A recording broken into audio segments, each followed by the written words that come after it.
As I mentioned earlier, the hair is made up of the different elements.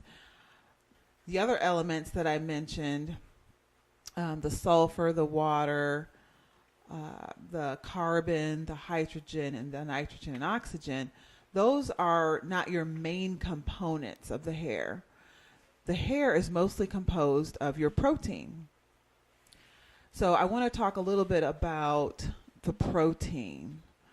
Now, protein is made up of 16 to 18 amino acids.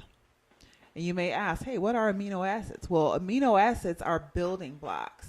And if you can think about a child's blocks, like the ABC blocks we see them playing with, those blocks are stacked on top of each other to form that protein strand.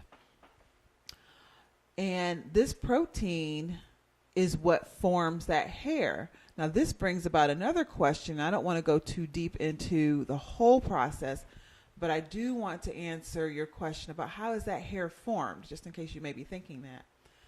The hair is formed by, first, we have to get those amino acids to the scalp.